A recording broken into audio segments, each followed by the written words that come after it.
안녕하십니까. 주식시장의 큰 방향을 제시해드리는 러펀드의 증시 토크입니다. 자, 증시 토크 오늘 5월 3일 목요일자 주제는요.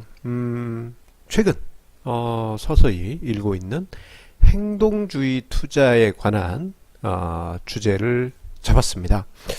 자, 오늘 왜 이런 주제를 잡았느냐. 최근에 주식시장 전반에 보게 되면요.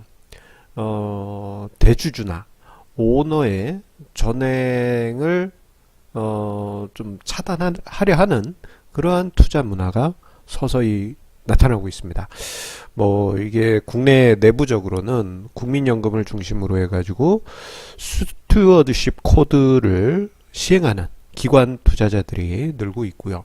그리고 외적으로는 해외 행동주의 투자를 추구하는 헤지펀드들의 어떤 경영권 간섭 이러한 부분이 바로 그것입니다. 자, 그런데요, 최근에 이러한 모습들이 점점 활발히 나타나기 시작하면서 이런 모습이 우리나라 증시에 장기적으로, 중장기적으로 체질을 바꿀 것으로 예상이 되어지고 있습니다. 어떤 방향으로? 한국 증시가 한층 더 투명하고 성숙하는 방향으로 그렇게 말입니다. 자, 이 5월이 되면요, 그 미국의 워렌 버핏의 회사인 버크셔 해서웨이가 주주총회를 하게 됩니다. 자, 이 주주총회를 할 때 그 주주총회 참석하신 분들은 정말 자랑 삼아서 뭐 SNS에도 뭐 사진 올리고 그러신 분들 많으신 것 같아요. 자, 그만큼 버크셔 해서웨이 같은 경우 주주들이 주총에 참석하는 그 자체를 영광으로 알고 있죠. 하지만 우리나라 주주총회는 어떻습니까? 참 보기 민망할 정도죠. 예, 대주주 또는 오너가 원하는 대로 그렇게 이제 의결권은 행사가 되고, 그리고 참 저도 주주총회 갈 때마다 보기 불편한 것 중에 하나가, 주주총회 현장에 보면은 이제 그 아주 핵심적인 뭐 가운데 통로 자리 거기 쭉 일렬로, 예, 그 소위 주총꾼들이 앉아 있습니다. 보통은 회사 직원들로 추정되는 그런 사람들이 쭉 앉아 있죠. 그래서 주총 의장, 뭐 거의 대부분 뭐 회사 경영진이겠습니다만, 주총 의장이 뭐 어떤 안에 대해서 찬성하십니까? 그러면 요 가운데 쪼로록 앉은 사람들이 한꺼번에 마치 로봇처럼 팔 번쩍 들고 동의합니다. 이런 모습 보셨을 겁니다. 주총회 가보신 분들은 보셨을 것입니다. 참 이게 뭡니까?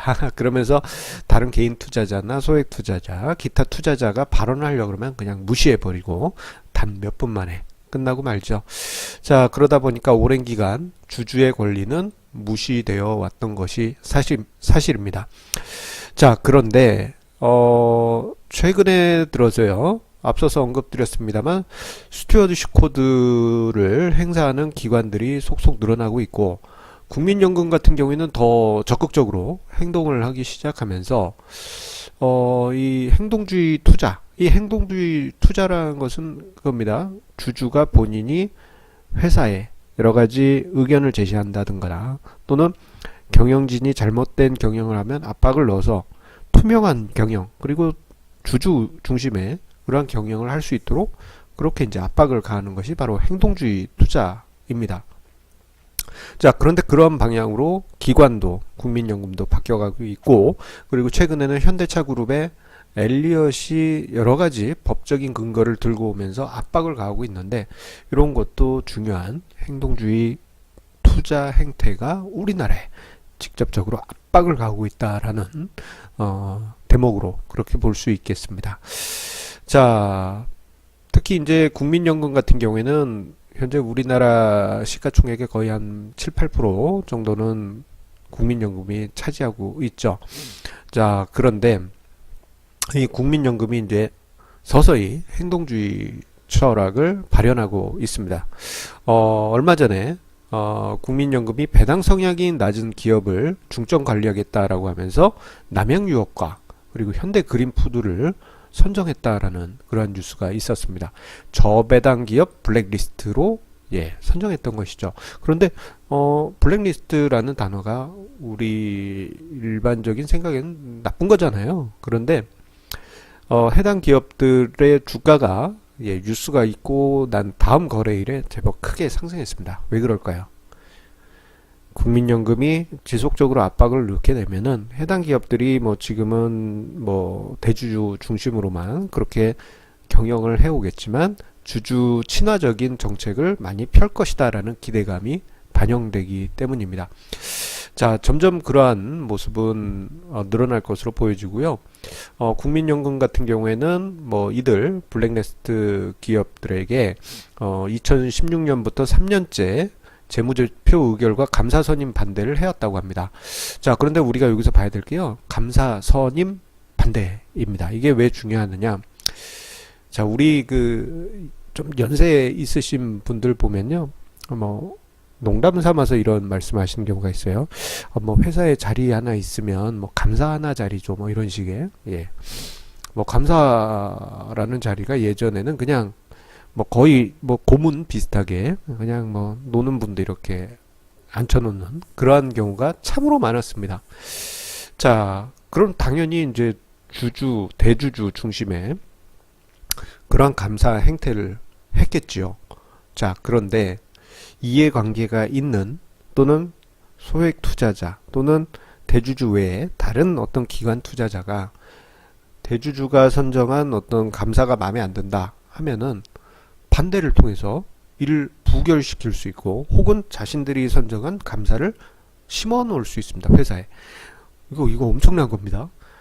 이게 회사가 뭐 회사 대주주가 경영진을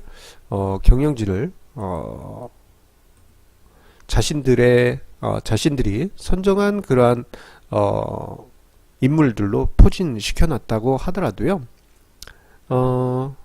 감사가 이렇게 콕 있게 되면요, 마치 알박기처럼 마음대로 못합니다. 감사가 딱 봐서 이 뭐 회계장부 지저분하다 하면서 딴지 걸 수도 있고, 회사 내부를 감찰해서 뭐 이제 뭐 어떤 소액주주 연합이라든가 기관 투자자에게 보고를 할 수도 있는 것이죠. 그렇기 때문에 이게 참 불편한 건데, 이 감사 선임권이 대주주에게 있느냐 이게 아니고요. 감사를 선임할 때는 아무리 지분이 많다고 하더라도요. 3%포인트만 지분 행사를 인정하게 됩니다. 즉 50% 지분을 가지고 있더라도 3%만 인정이 돼요. 예를 들어서 50% 지분을 가진 대주주와 10%씩 지분을 5명이 가지고 있다면요. 대주주는 겨우 3%만 감사 선임권에 의결을 할 수 있고, 나머지 요 5명이 연합을 하게 될 경우에는 자신들이 원하는 감사를 꼭 심어 넣을 수가 있습니다. 참 무섭죠? 예. 자, 그러한 모습이 점점 나타날 가능성이 큽니다. 자, 그렇다면 우리 개인 투자자 입장에서는 이런 행동주의 투자를 사실 현실적으로 하기는 좀 어려운 부분이 있습니다. 많은 지분을 확보해야 되기 때문이죠. 하지만 어느 정도 행동주의 투자 행태를 보일 수가 있습니다. 미약하지만 그 행동을 할 수 있다는 것입니다. 첫 번째로는 주주총회에 참석해서 어떤 민감한 사항에 자신의 의사를 행사하는 것입니다. 특히 감사 선임에 관해서는 뭐 자신이 생각했을 때 아니다 싶으면은 뭐 반대표를 던질 수도 있는 것이죠. 그리고 그게 어렵다 하면요, 뭐 우편으로 주주의 의사를 표현할 수도 있고, 그리고 요즘은 이제 주주총회가 이제 활성화되기 시작했는데 이게 더욱 더 활성화될 겁니다. 이 일을 통해서 소액주주라도 자신의 표를 표할 수 있겠습니다. 그리고 중요한 어떤 회사의 인수합병 또는 회사 분할 시에는요, 주주에게 꼭 찬반 여부를 묻습니다. 이게 무슨 말이냐? 내가 보유한 종목이 뭐 회사가 갈라진다든가 또는 뭐 자회사를 합병한다든가 이럴 때 규모가 좀 클 때는요, HTS에 딱 접속하면 그게 팝업으로 뜹니다. 찬성 반대를 표시해 주세요. 혹은 내가 거래하는 증권사에서 문자가 날라오기도 하고, 혹은 내 담당하는 증권사 전담 직원이 전화로 알려주기도 합니다. 자, 이런 이제 이슈가 있을 때는요, 자, 무조건 찬성표를 던지지 마시고요. 반대표도 한번 생각해 보실 필요가 있습니다. 왜냐하면 해당 관련한 이슈 같은 경우 반대표를 던진 주주에게 매수 청구권이라는 권리를 줍니다. 결국 의결이 되면은 그냥 매수 청구권만 남고 그대로 진행되기 때문에 내가 찬성표를 던지든 반대표를 던지든 별 차이가 없습니다.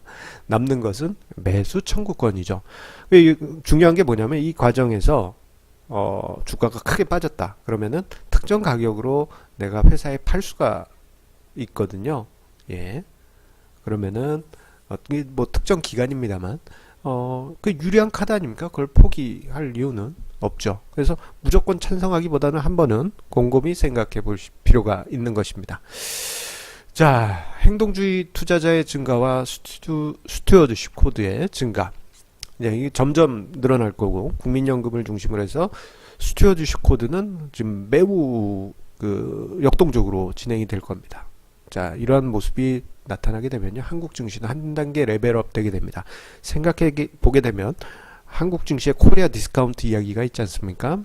그 가장 큰 원인은 대북 리스크가 있지만 또 하나는 주주를 무시하는 불투명한 기업 경영이 코리아 디스카운트를 만드는 원인이었습니다.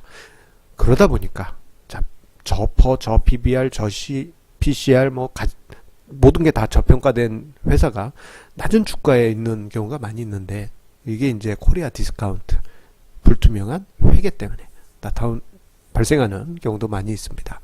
그렇기 때문에 소액주주들의 이러한 운동들은 우리나라 증시를 한 단계 레벨업, 즉 시장 멀티플이라고 하죠. 가치 지표를 한 단계 높은 배수로 평가할 수 있게 해주게 됩니다. 이 과정에서 대주주나 오너는 불편하겠죠. 내 마음대로 하고 싶은데 요즘 어떤 이슈화 되는 회사 있지 않습니까? 직원들을 막 내 종처럼 부려먹고 싶어도 그렇게 되기 어렵고, 회사 돈은 회사 돈, 내 돈은 월급 받는 거, 투명하게 경영이 되면요, 회사는 더 투명하게 그리고 강건하게 발전할 수 있을 겁니다. 지금 우리나라 기업들은 그렇게 이제 점점 바뀌어가고 한국 증시엔 큰 도약의 계기가 장기적으로 마련되리라 생각합니다. 자, 오늘 증시 토크 여기까지 마치도록 하겠습니다. 자, 오늘 증시 토크 참 생각보다 길게 녹음을 하게 됐는데요. 자, 시청자님들의 좋아하기, 구독하기 꼭 눌러주시면서 응원님 부탁드리겠고요. 그리고 많은 분들께 SNS나 메신저, 카톡 등등으로 이렇게 공유해 주시면은 널리 알려주시면 저에게 큰 힘이 됩니다. 최근 이렇게 영상을 올리면 조회하시는 그 시청자 수가 100건이 넘어가고 있습니다. 이제 세 자릿수 들어왔습니다. 조만간 네 자릿수 넘어가길 바라면서, 자, 내일 금요일 증시 토크에서 다시 만나 뵙도록 하겠습니다. 감사합니다.